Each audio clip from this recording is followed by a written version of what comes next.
Maison hantée, fantômes, revenants. Faut-il croire aux esprits de l'au-delà? Des voix d'outre-tombe enregistrées sur cassette. Une silhouette flottant au-dessus d'un cimetière de voitures. Des objets qui se déplacent tout seuls. Quelqu'un m'a prise en photo avec mon appareil et c'était pas moi. Des petites filles qui disent communiquer avec des anges. Des corps qui défient les lois de la gravité. Je crois aux fantômes et aux démons. Et cet endroit est hanté par les deux. De la sinistre résidence Lemp à la célèbre maison d'Amityville, quels sont les lieux hantés les plus célèbres? Quels événements tragiques s'y sont déroulés? Et quelle réalité se cache derrière la légende? Il ne faut pas confondre l'inexpliqué et le paranormal. Pour tenter d'expliquer l'inexplicable, il existe des traqueurs de fantômes. Médiums, psychologues, chercheurs, ils explorent les lieux réputés hantés, étudient les témoignages et analysent les documents, photos ou vidéos. Les anecdotes, c'est une chose, les preuves tangibles, c'est totalement différent. À force de rigueur, de patience et de psychologie, ils démontrent souvent qu'une explication rationnelle existe. Mais la science peut-elle réellement tout expliquer? Lorsque ce n'est pas un lieu qui est possédé, mais une personne, on fait appel à un exorciste. Une pratique reconnue officiellement par l'Église et qui demeure encore aujourd'hui très répandue. Parfois, je me dis que la moitié de la population souffre à un degré ou à un autre de possession démoniaque, sans le savoir. Mais que recouvre exactement cette pratique? Et là encore, la science a-t-elle son mot à dire?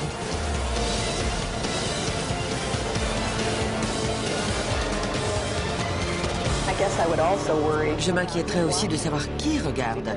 Car quand on voit un truc pareil, ça peut ensuite vous arriver. Imaginez que votre fille dise parler à des anges. Qu'au milieu de la nuit, votre femme défie les lois de la gravité. Que vos toilettes crachent une boue noirâtre. Qu'une substance verte dégouline le long de vos murs. Et que personne ne puisse expliquer pourquoi. C'était comme le mal personnifié. C'était vraiment ça. Quelle est la cause de telles manifestations? S'agit-il de phénomènes naturels ou surnaturels? C'est plus une affaire de cerveau hanté que de maison hantée. Je crois aux fantômes et aux démons. Et cet endroit est hanté par les deux. Il ne faut pas confondre l'inexpliqué et le paranormal. Alors, fantômes ou hallucinations? Spectres ou phénomènes explicables? Nous allons utiliser des outils scientifiques pour tenter de comprendre pourquoi certains lieux et certaines personnes deviennent la proie de fantômes.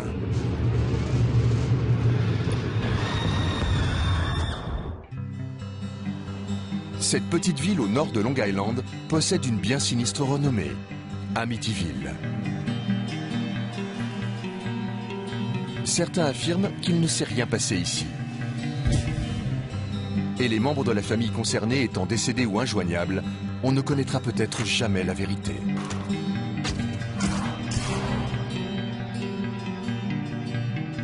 Mais l'histoire telle qu'on la raconte est la suivante.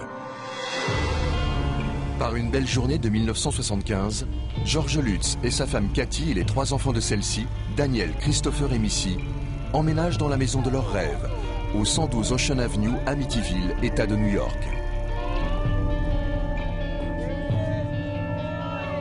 Ils transportent leurs affaires à l'intérieur. Les enfants et le labrador découvrent le grand jardin. George et Cathy nagent dans le bonheur. Ils ont acheté la maison au prix dérisoire de 80 000 $ à cause de son passé macabre.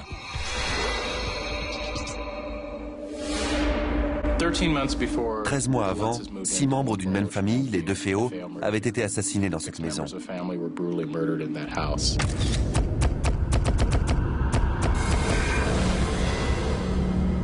Curieusement, ça ne gênait pas les Lutz. George, un ancien marine, assure à Cathy qu'il n'y a pas de quoi s'inquiéter. George était un homme pragmatique. Il lui a dit « Les morts sont morts, ils ne peuvent rien nous faire ». Malgré tout, le couple a demandé à un prêtre, le père Pecoraro, de venir bénir la maison. À son arrivée, les Lutz ne sont pas là, et le prêtre entre sans les attendre. Il bénit son étole, et après avoir aspergé l'escalier d'eau bénite, il entre dans une petite pièce. C'est là que les événements vont basculer. Selon le livre de Jernson, en entrant dans cette pièce qui était l'ancienne chambre de Mark et John DeFeo, il a senti une présence, une force. Et il a entendu quelqu'un dire « Allez-vous-en ». Allez-vous-en. Allez-vous-en. Le père Pecoraro ne parle pas de l'incident aux Lutz, mais il leur conseille de ne pas utiliser cette pièce comme chambre à coucher.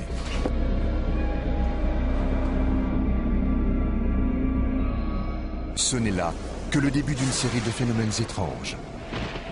Quelques jours après l'emménagement, Cathy sent flotter un parfum de femme et elle a l'impression qu'on lui touche l'épaule.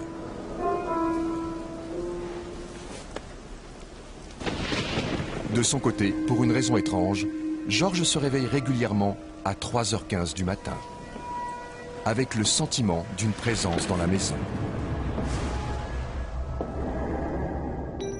Selon le médium Lorraine Warren, qui a étudié de près le récit des membres de la famille Lutz, c'est souvent comme cela que les phénomènes surnaturels commencent.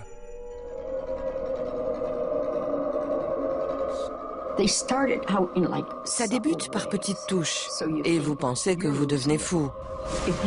Si vous n'y faites pas attention, ça s'atténue. Mais plus vous en prenez acte, plus vous donnez du pouvoir à ces phénomènes.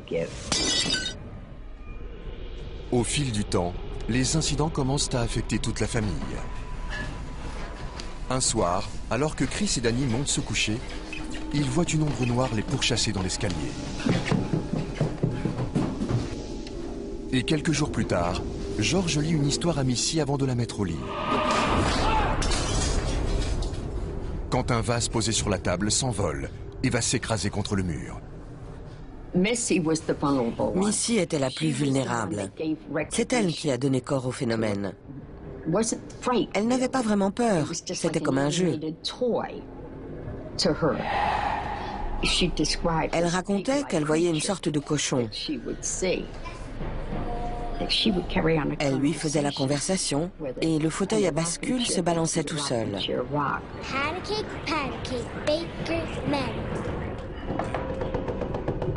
Peu à peu, les choses empirent. Les garçons sont contraints de jouer seuls, car leurs amis ont trop peur pour entrer dans la maison.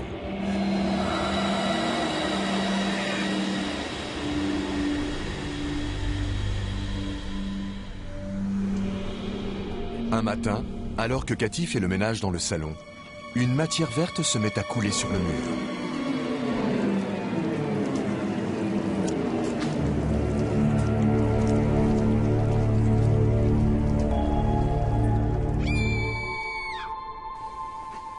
Et quand Chris va aux toilettes, la cuvette se remplit d'une boue noire.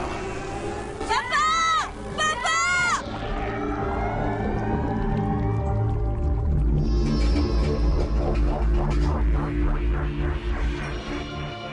Enfin, une nuit, George se réveille pour découvrir que le corps de Cathy plane au-dessus du sol. Après cet incident, la famille quitte définitivement la maison. Quand ils sont enfin partis, la situation était devenue incontrôlable.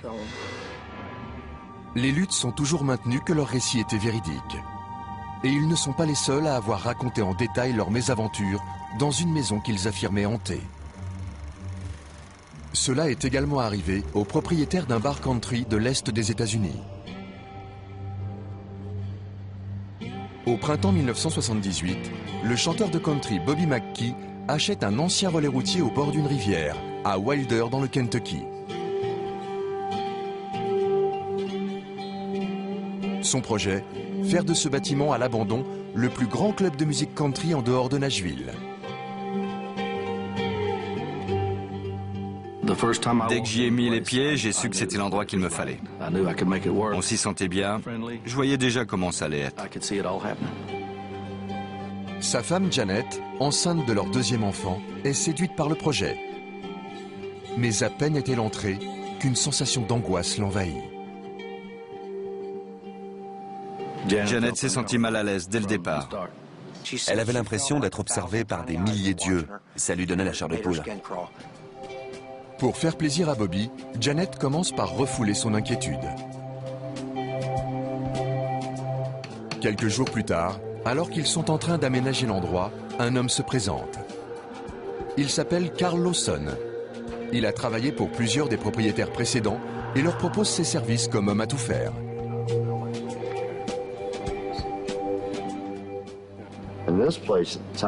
À l'époque, l'endroit était plein de toiles d'araignée et de poussière. Il était vraiment dans un sale état. Bobby m'a engagé sur le champ. Bobby apprécie l'aide de Carl.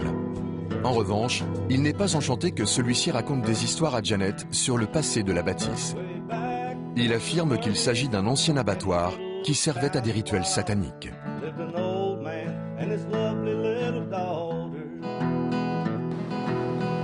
Il a commencé à lui raconter des choses sur ce qui s'était passé ici. Et il essayait de m'en parler aussi. Des trucs incroyables. Mais je l'écoutais pas. Ce qui m'intéressait, c'était la musique. Faire marcher mon bar, et je ne voulais pas entendre parler de fantômes.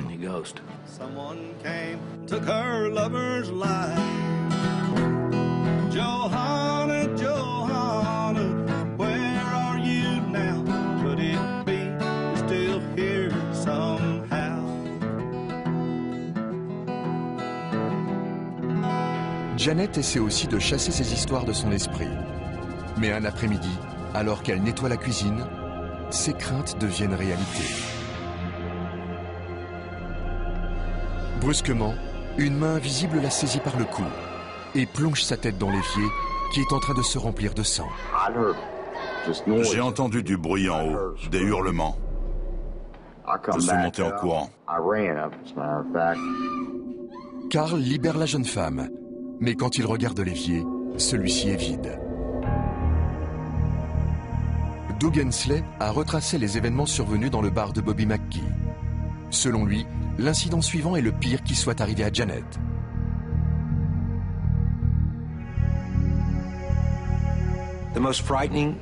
L'anecdote la plus effrayante concerne l'attaque subie par Janet McKee. 2 jours avant l'inauguration officielle du bar, Janet remonte de la cave, quand soudain, elle sent une présence dans l'escalier. Elle a été jetée au bas des marches par une entité invisible. C'était grave. Bobby a dû l'emmener à l'hôpital. Janet était enceinte de 5 mois et demi. Et elle a accouché 2 jours plus tard. Shonda ne pesait que 900 grammes. Les docteurs nous ont dit que ses chances de survie étaient de 10%. Heureusement, le bébé survit.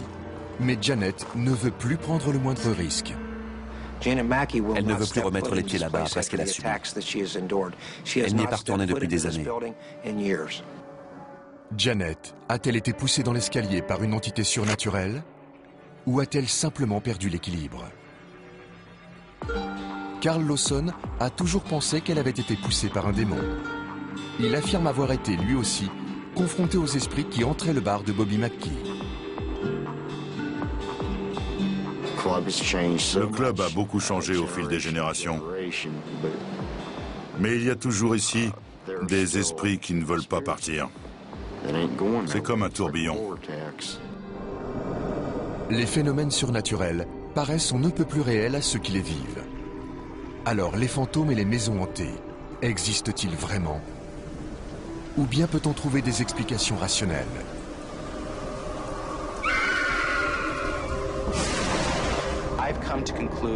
J'en suis venu à la conclusion qu'environ 95% des cas que je vois et qu'on soumet aux parapsychologues ont une explication normale, soit psychologique, soit physique. Tout à l'heure, Nous mettrons cette théorie à l'épreuve avec l'aide de 4 cobayes qui ont accepté de passer la nuit dans l'une des maisons hantées les plus célèbres du Royaume-Uni, le château de Muncaster.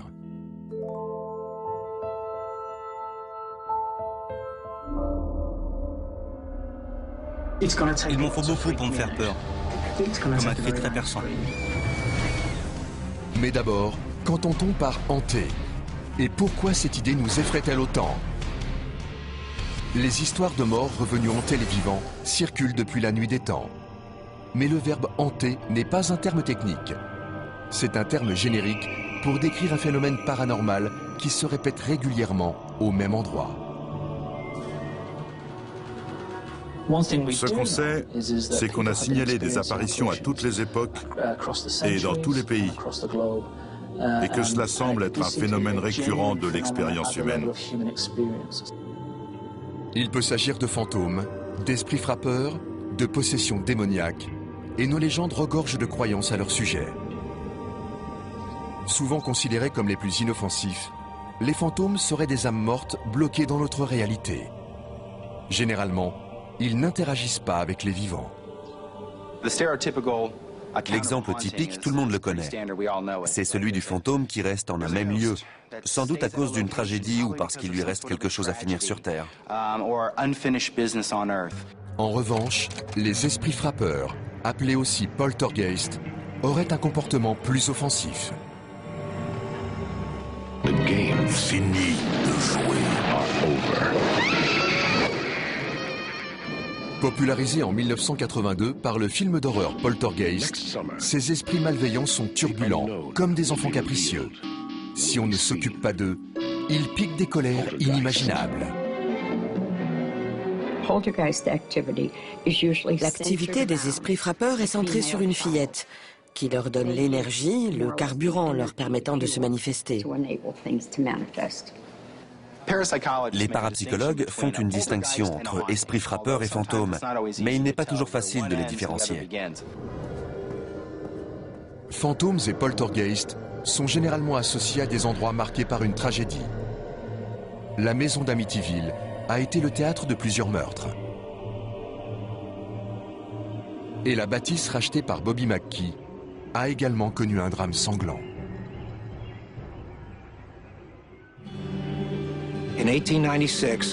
En 1896, une femme du nom de Pearl Bryan, enceinte de 5 mois et demi, a été retrouvée décapitée à 4 km du club de Bobby McKee. Les chiens ont remonté sa piste jusqu'à l'abattoir qui se trouvait là à cette époque. Dans la cave, il y avait un puits par où le sang des animaux abattus s'écoulait dans la rivière. À cause de tout ce sang qui s'était déversé dans le puits, les adorateurs du diable s'y réunissaient les nuits de pleine lune pour faire des sacrifices à Satan. La tête de Pearl Bryan n'a jamais été retrouvée. Certains affirment que les adeptes du culte satanique l'auraient jeté dans le puits. La police a arrêté Alonzo Walling et Scott Jackson. Ils ont été condamnés et en 1897, ils sont montés sur la potence derrière le tribunal de Newport, Kentucky. Alors qu'ils se tenaient debout, la corde autour du cou, le juge a offert de commuer leur peine en prison à vie s'ils disaient où se trouvait la tête de Pearl Bryan. Walling refusa et il jura de hanter l'endroit où on le soupçonnait d'avoir offert la tête en sacrifice au diable. Aujourd'hui, Carl Lawson pense savoir où se trouve la tête de Pearl. Mais à l'époque où il a créé le bar, il ignorait qu'il y avait un puits dans la cave.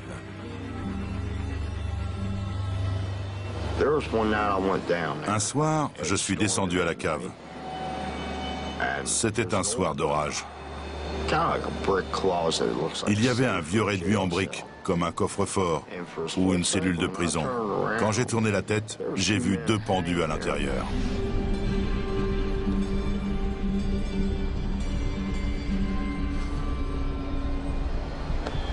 Il portait une sorte de cravate très fine et de longs manteaux. Je me suis détourné et quand j'ai de nouveau regardé, il n'était plus là. Carl est terrifié. Une seule explication lui vient à l'esprit. Il est possédé par des démons. Il tente alors de prendre les choses en main.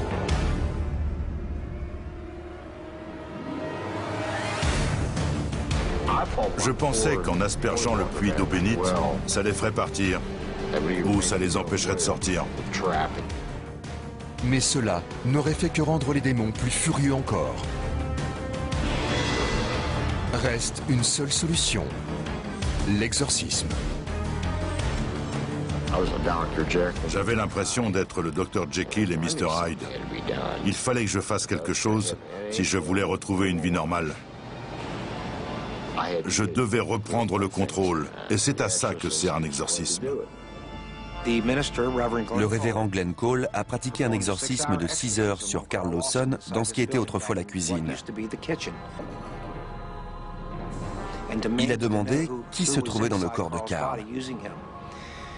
L'esprit qui avait pris possession de lui a dit « Je suis Natas ».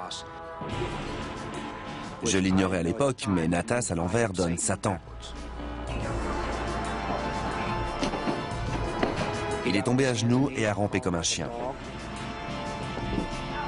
Quiconque connaît Carl Lawson vous dira qu'il n'aurait jamais pu simuler. Il n'aurait pas pu jouer la comédie comme ça. Après l'exorcisme, Carl quitte son appartement situé au-dessus du bar. J'ai eu une sensation de liberté. Je me sentais beaucoup plus en sécurité. Prendre de la distance avec les fantômes qui vous hantent semble être une réaction raisonnable. C'est également ce qu'a fait la famille Lutz à Amityville. Ils ont fui leur maison après 28 jours de cauchemar.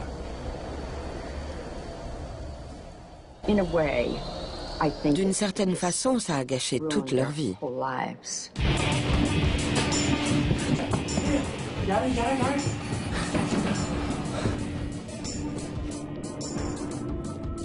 La maison d'Amityville était-elle imprégnée du drame qui l'avait frappé 13 mois plus tôt? Le 13 novembre 1974 était un soir comme les autres.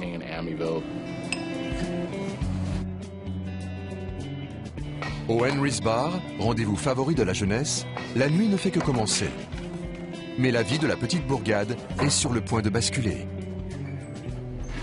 Ronnie DeFeo, dit Butch, surgit dans le bar en état de choc.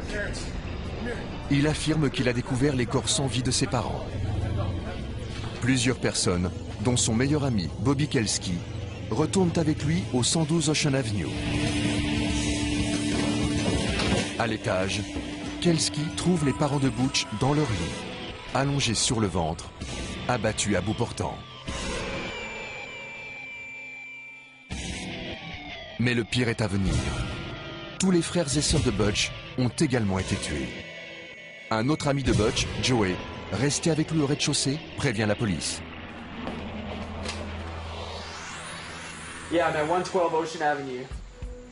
L'officier Ken Greguski, aujourd'hui retraité, est le premier à arriver sur les lieux. 6 meurtres la même nuit, c'était la pire affaire sur laquelle j'ai jamais été appelé. C'était affreux. Je ne souhaite à personne de voir ce que j'ai vu. Que s'est-il passé? Butch DeFeo, seul survivant de la famille, devient rapidement le suspect numéro 1. Et après enquête, les policiers finissent par l'inculper. Les indices qui nous ont menés à lui, ça a d'abord été un fusil Marlin de 35 mm. Le carton d'emballage vide était toujours dans sa chambre. Les plongeurs de la police ont retrouvé le fusil au bout du quai de Richmond Avenue, ainsi que les vêtements pleins de sang appartenant à Butch. Un an plus tard, Butch est reconnu coupable des 6 meurtres et condamné à 6 peines de prison à vie. Amityville est devenu synonyme de l'une des pires affaires de meurtre de Long Island. Pourtant, Butch affirme qu'il n'a pas agi seul. Comment un seul homme a-t-il pu tuer 6 personnes avec un fusil de 35 mm? Ça fait beaucoup de bruit. Comment se fait-il que personne n'ait eu le temps de s'enfuir? C'est difficile à croire. Quoi qu'il en soit, Cathy et George Lutz sont convaincus que ce terrible fait divers est à l'origine des phénomènes étranges qui se produisent dans la maison. Pour vérifier leur théorie, ils font venir un groupe d'enquêteurs paranormaux et de journalistes. Lorraine Warren et son mari Ed font partie du groupe de 9 personnes qui va passer une nuit d'angoisse au 112 Ocean Avenue.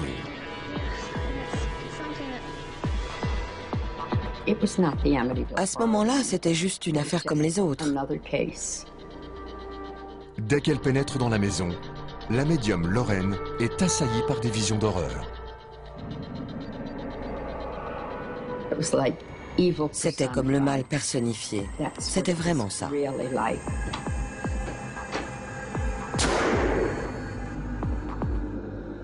Selon elle, il y a une explication au fait que les DeFeo soient tous restés endormis pendant que Butch commettait son carnage.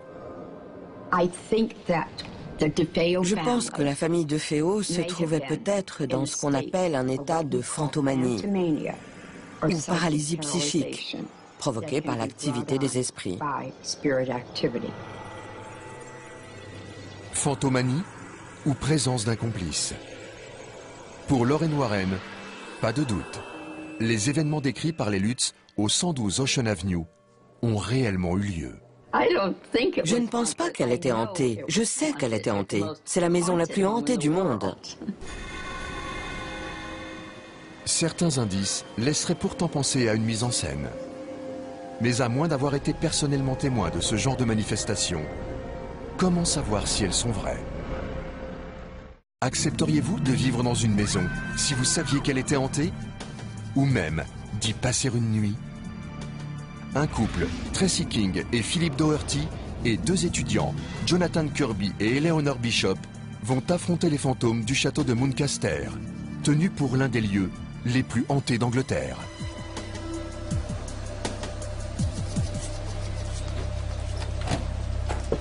De jour, la propriété est paisible et majestueuse.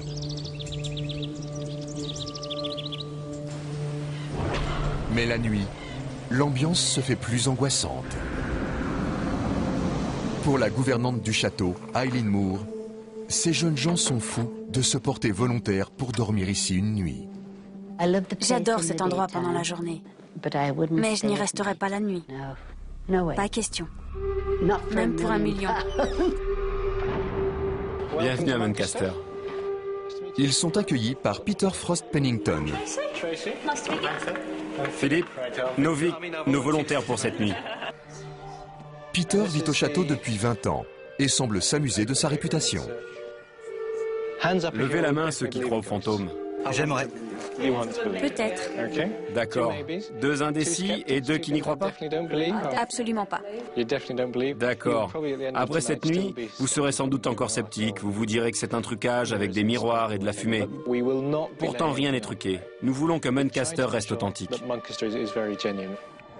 2 sceptiques et 2 indécis. Pennington les conduit au cimetière, repère favori du fantôme numéro 1, la Dame Blanche.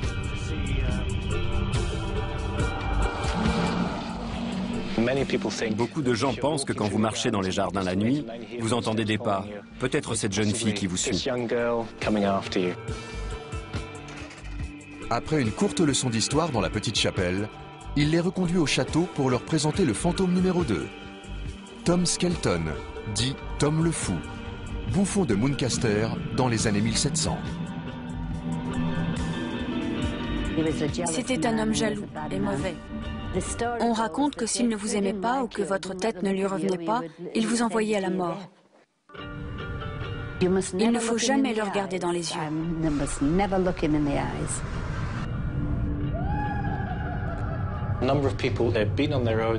Des gens qui se tenaient seuls devant le portrait ont entendu des pas derrière eux et ont eu l'impression que quelqu'un se tenait dans leur dos.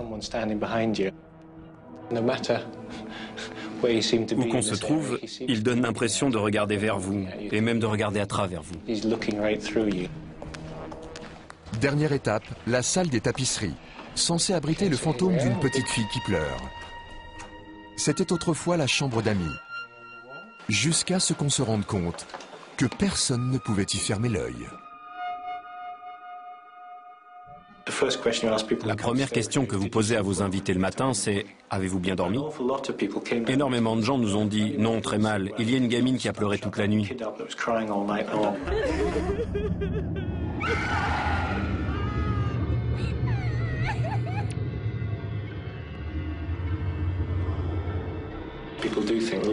On pense qu'il s'agit de Margaret Susan Elizabeth Pennington, fille unique du 4e Lord Muncaster, morte en 1871. Peut-être dans cette pièce. Il y a un petit portrait d'elle à côté du lit. Elle vous tiendra compagnie. Je vous trouve très courageux, ou inconscient, ou les deux de faire ça. Moi, je n'ai jamais osé dormir ici. Amusez-vous bien. À 4, on se sent plus en sécurité. Mais avant que les jeunes gens ne puissent s'installer, un événement inattendu se produit. Le jeune couple est rappelé chez lui pour une urgence familiale.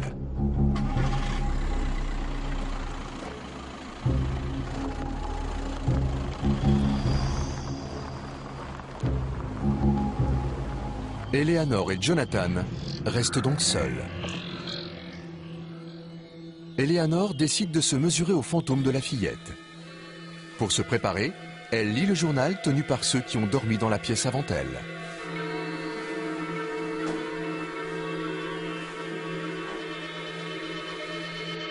Pendant ce temps, armé d'un caméscope et d'une lampe de poche, Jonathan sort du château pour partir à la recherche de la Dame Blanche, juste au moment où l'horloge sonne minuit.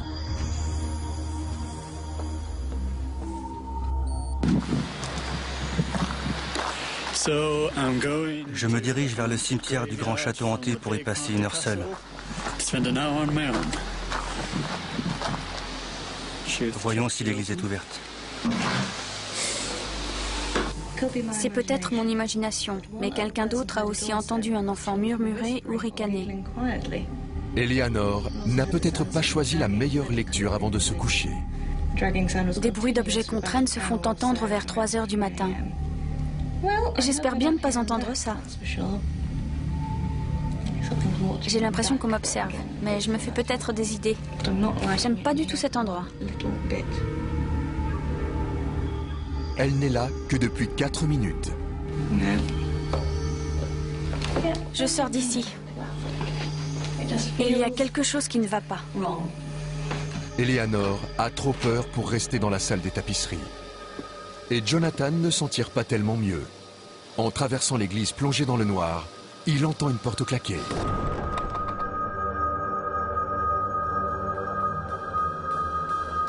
Là, j'ai vraiment la trouille. Alors qu'il s'enfuit en courant, sa lampe de poche s'éteint. Il doit s'éclairer avec son téléphone portable pour retrouver son chemin. Il en a assez d'être seul. Il préfère encore retourner vers la salle des tapisseries et son fantôme.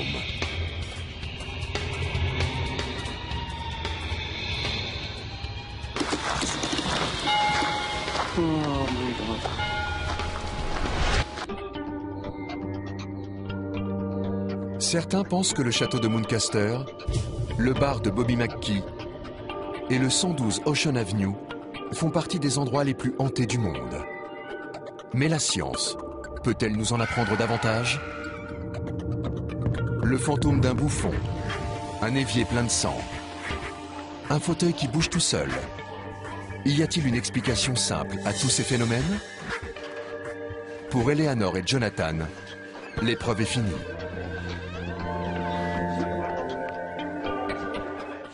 La nuit a été tranquille? En fait, oui. Le soleil du matin filtre par la fenêtre. Vous n'avez pas osé dormir dans le lit? Non, j'ai dormi par terre. Je me suis dégonflée.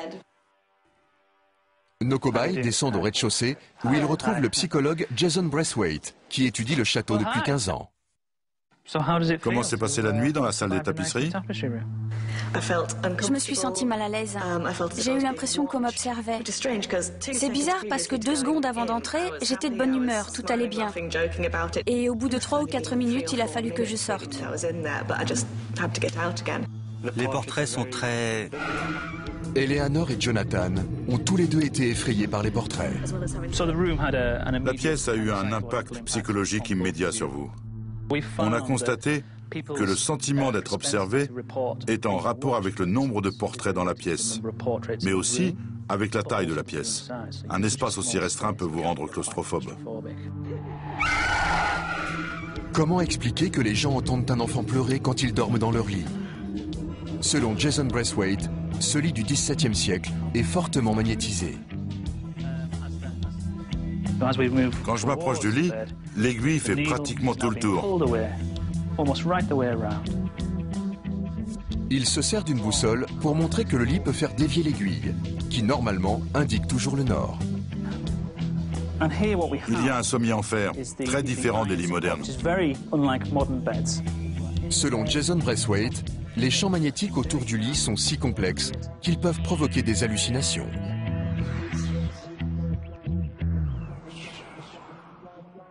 Certaines expériences scientifiques ont montré que les champs magnétiques stimulent le lobe temporal du cerveau. Les personnes soumises à ces champs ont signalé qu'ils sentaient une présence près d'eux, alors que la pièce était vide. Les individus sensibles réagissent donc peut-être aux champs magnétiques qui encerclent le lit, et frappés d'hallucinations, ils croient voir un fantôme.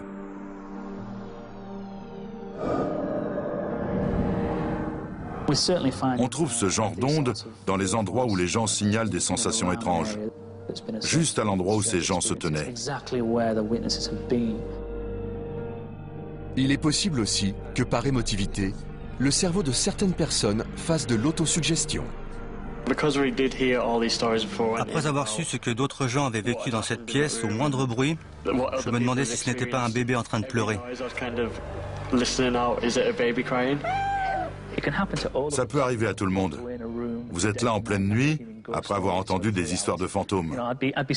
Il aurait été surprenant que vous n'ayez pas des impressions bizarres.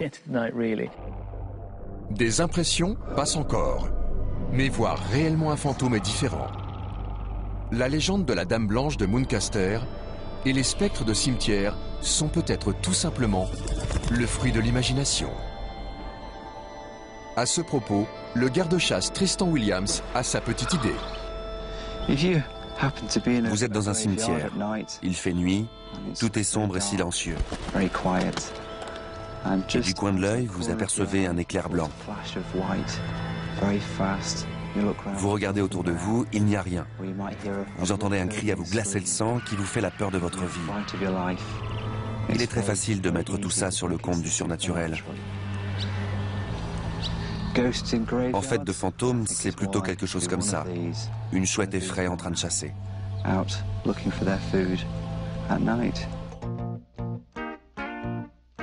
Le bar de Bobby McKee est-il fréquenté par des esprits? Certains clients sont convaincus que des fantômes hantent toujours le club.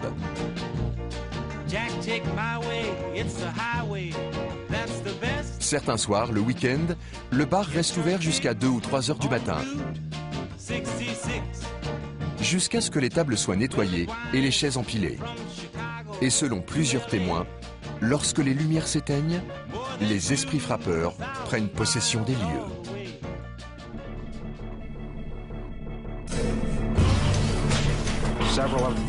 Plusieurs employés ont vu le taureau prendre vie alors qu'il était débranché.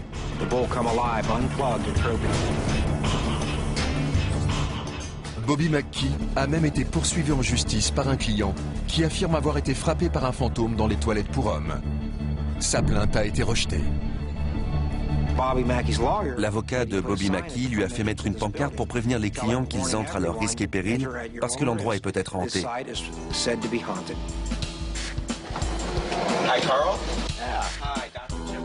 Carl Lawson ne revient plus très souvent au bar. Mais aujourd'hui, il a rendez-vous avec Jim Houran, venu enquêter sur les événements étranges qui s'y produisent. Parlez-moi un peu de l'affaire en général. Ensuite, je ferai des mesures pour comprendre ce qui se passe dans l'environnement. Que pouvez-vous me dire sur cet endroit? Carl lui raconte l'histoire du bâtiment et les apparitions dont lui et d'autres personnes ont été témoins. Puis il l'emmène à la cave voir le puits, épicentre supposé des activités surnaturelles. Il lui montre la pièce où il aurait vu les meurtriers Scott Jackson et Alonzo Walling. À part les deux hommes que vous avez vus pendus là, avez-vous eu le sentiment d'être observé? Je l'ai en ce moment même. Maintenant? Je pense qu'en creusant au fond du puits, on trouverait peut-être la tête de Pearl Bryan. Jim Houran en sait désormais assez. Il est prêt à commencer ses tests. En tant que scientifique, on ne se contente pas de chercher ce qui se passe psychologiquement. On étudie aussi le milieu ambiant. Des choses auxquelles les gens réagissent, peut-être sans en être conscients. L'éclairage, la taille de la pièce, l'humidité, la température, les ondes électromagnétiques, même ce qu'on appelle les infrasons, des sons qui ne sont pas audibles. On est à la mi-août. Il fait chaud et humide. Mais Houran se sert d'un magnétomètre pour mesurer le niveau d'électromagnétisme.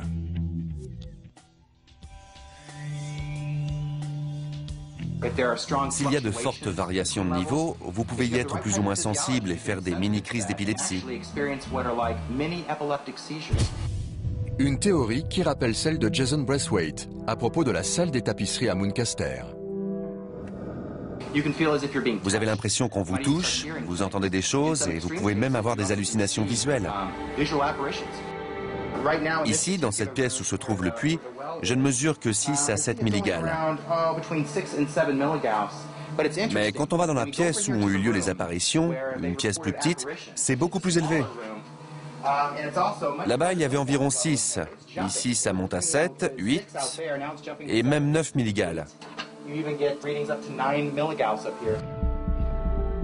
Si vous passez un moment ici et que vous avez une haute sensibilité, vous aurez des sensations inhabituelles. Houran utilise ensuite son détecteur de monoxyde de carbone. Le détecteur indique 222 parties par million. Ce qui déclenche l'alarme parce que c'est une concentration trop élevée. Quand vous êtes dans un milieu saturé en monoxyde de carbone, vous vous mettez à transpirer, à chercher votre souffle. Vous avez l'impression que les murs se rapprochent de vous, la tête vous tourne. Ce genre de choses peut vous faire croire qu'il y a un fantôme près de vous. Surtout si vous êtes dans un endroit qui a la réputation d'être hanté. Les infrasons, des ondes sonores de basse fréquence, pourraient également jouer un rôle. Les infrasons ont un effet physique. Ils nous secouent légèrement. On n'en a pas forcément conscience, mais ça met mal à l'aise. En vous observant, on verrait votre globe oculaire trembler.